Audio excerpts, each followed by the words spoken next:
So how would you describe the philosophy of the funnel? The philosophy of the funnel, I mean, first it was a vertically integrated artist-run center, if you want.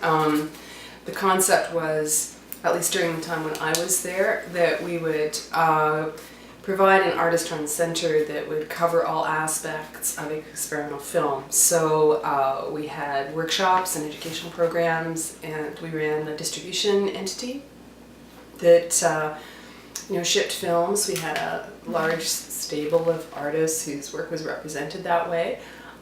We had a lot of commissioned projects. For example, these 3-minute films that people made at the beginning of each school year, like in September, the entire funnel membership would madly make these 3-minute films.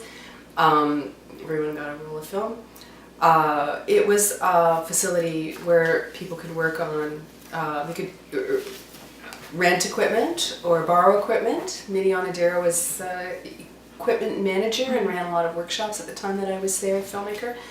And we also provided post-production facilities. Like, for example, when I was finishing my film Eye of the Mask Theater, Nicaragua, I mean, we had no heat at the funnel after the end of the school day. So I remember in fingerless gloves using the moviola to edit my 60mm film into the night. And yeah, that would be an example of equipment post-production access.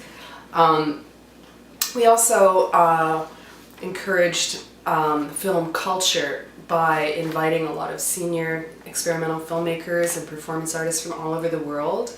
They did residencies. For example, one of the absolute best was Jack Smith, The Braziers of Uranus. That was a fantastic performance, and everyone basically stood around in the front of the cinema and lolled around in, like, I don't know, chic of Araby type outfits and ate chapatis, and I believe I may have been the only person in the audience because I just didn't feel like participating. But we had Ondine there for a week. I was very close friends with Ondine and ended up, I'm honored to say, and ended up making a videotape with him called Guilt Feelings, but he was like a Warhol superstar. And there were projects with Michael Snow, of course, and Clara Santonadaki from Paris, and just a really interesting lineup of filmmakers.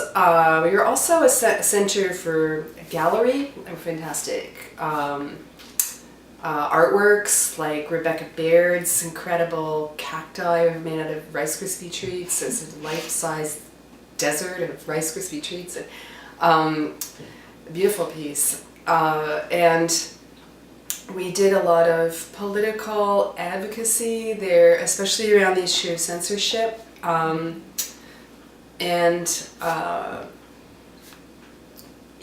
So the idea being, we published, as I said earlier, we published catalogs and other kinds of, zines, homemade short-run publications, and so it was a broad-based kind of vertically integrated, total experimental film experience place. But most of all, it was a theater too, so it was a really nice little theater around Broadview and King.